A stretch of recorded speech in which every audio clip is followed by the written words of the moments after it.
Ai huay pukhou dawlou, ai ryanra gan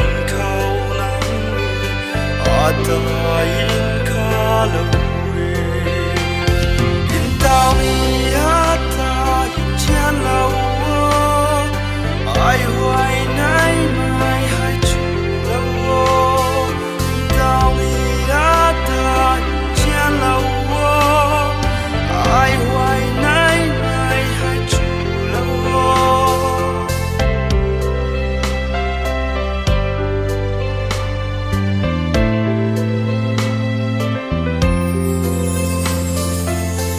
aravgwang ta khalo meipu, ai huay pukhou dawlou, ai ryanra.